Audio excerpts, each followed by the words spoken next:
कितना tasty tasty अपना जीजा खाते बनाइल बनी उल्टा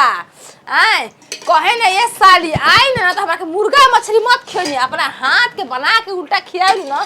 बड़ा हमरा निक लागेला। यही से तो दाल में के ना चोखा में के उनकरा पसंद है और उनकरे भर के बनैनी है एकदम चोखा भूज के टेस्टी टेस्टी। आहा कितना निक गमकता एकदम तेल में मछली जैसन फ्राई करब आ चाकू से काट काट के गुड़िया गुड़िया उनके देव खाए खाती एकदम खुश हो गई है। ओहो हो पटना से टोपी किन के ले आई हा ड्राइवर जीजा ले आई हा ड्राइवर जीजा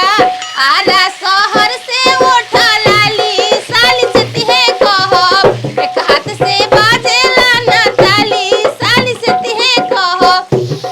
आहा कितना नी गमकत हमर जीजा कहे न ये साली कुमार रहलू आवत रही तो तारा हाथ के आलू के पराठा आई उल्टा दुए गो चीज तो हमरा निक लागत रहे। यही से अपना जीजा के खुश करे खातिर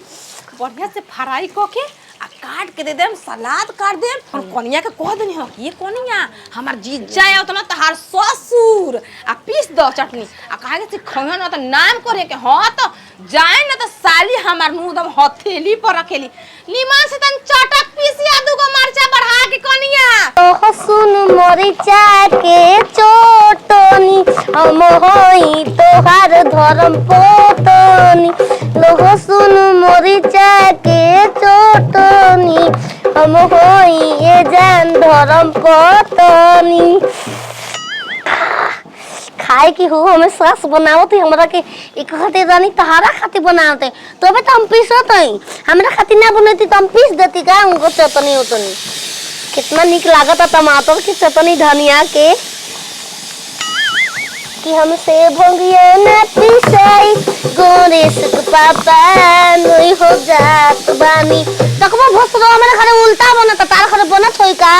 कबो बनत होई हो छिनार कहीं की लाली उठ लाली राजा तोहरे के खोजे बढ़े बेचैन मन में रोजे के रोजे कंगना कोला कोरे लागला हमन नकला ए ससमाई तब खाली द का इहे का खाती जीजा खा ले रहने वाले खुश रहे हम का खाओगे तो आके देवांगे देवरानी पहले हित गन्नु भगवान के रूप होला पहले हित गन के सेवा कल है जाला एकर बाद घर परिवार साथ में बढ़ खाला लो अब हम जाते हैं अपना जीजा के लेके तो हम लेके दे आई हैं हम दे आई खेत बू हां जा दे दी खियाई तब ना घर परिवार के जाने के कैसे खियाई ले जाई 4 गो ले जा आज जा खाली फिर 4 गो ओ 4 गो में पेट भर जे हम चटनी बचा लो रे हमरो के हैं हाथ ना हो गई दे अरे दे फोसड़ी अपने मुंह कुल को हत ले जा हो गई अली मन से खिया जा बेना हां खा के बेना आज कुछ ना बचे उनका के खियाई तब न हो होत ये भैया जी बता हो तो कोनो चीज देख ले तकरा बर्दाश्त ना होला तोरा माई के हाथ के गोजा ए बबुआ इतना मजा वाला खा के न के का बताई। अब देख मेहरारू भले आ गल बिया बाकी आज जो अम्माइये के हाथ के खाइल पसंद करी अबे तारा सुनले वाली की बड़ा सुंदर तोर मेहरा रुबिया बचावा तनिया एकदम दूध लेखा गोर हिया एक बेर तो देखनी एक झलक लइकिया देखे गो रहिया त अच्छा उनकी बार बढ़िया से देख लिया ये बचावा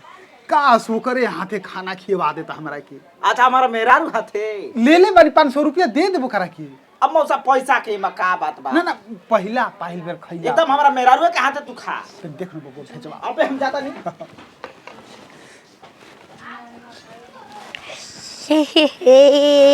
ला ला ला तनिया हैं रख दे जा रख दे खावा हेजा बैठल वाला पलस्ती मार के हो खाऊंगे हम खाएगा अपन खाएंगे का उतला हमरा खाती नहीं लो उलाला बेचा भी तू तले तू बन गया फ्रेंड सी हो सुनना हम जावा हो छुआ जो तूने तो दिल ने मारा सिते इन दोनों गालों पप्पी मीठी मीठी यौवन तेरा साबुन भरा भीग गया दिल ये मेरा तूने ही बरसात कराया क्या करे ये यौवन बेचारा आ आ आ उलाला मैं चाबी तू तला पागल तब ये को पता ही है। ए लाल झारो आहा सुनार पिसा हम दे दूसरा है उड़ी कुड़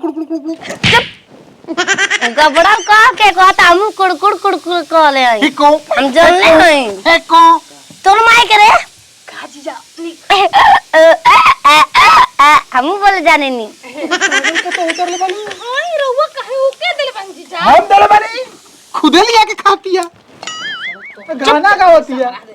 गाना का तू तो कहत रहलू बड़ा संस्कारी पतो उतर ले बानी सॉरी के त कहबे करना सब तरह से के पता खपन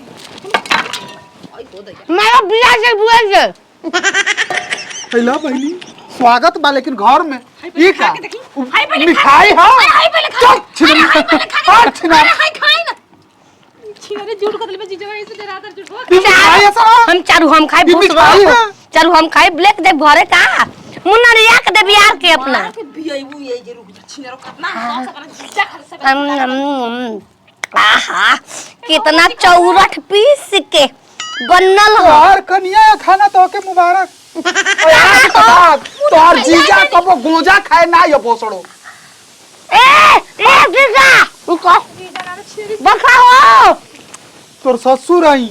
हमारे आदा में बोल पकड़ तो काम बा दोनों हमार चीनी हो हमार कवन हो छिने मो तू ना खइबो का ओए गोजावा हाथ धो के मारी जी दे रे केने बा तोर माय के भतार खोजो अबे मछली मुर्गा रही भूसरी ना छोरी गोजा छोड़ खाई आम खियाए गे अपुन हम खेनिया त ना खइला मुंह बंद दा ला अधिका ओई में के बचल का ह हाय जीजा पागल हो गेल रे जवानी गट खोरे जल बजा तामनाई के भतार खोजो चटनी मैं और बात मुइबू लाओ हमके मुइबू आली जहां क्या था हट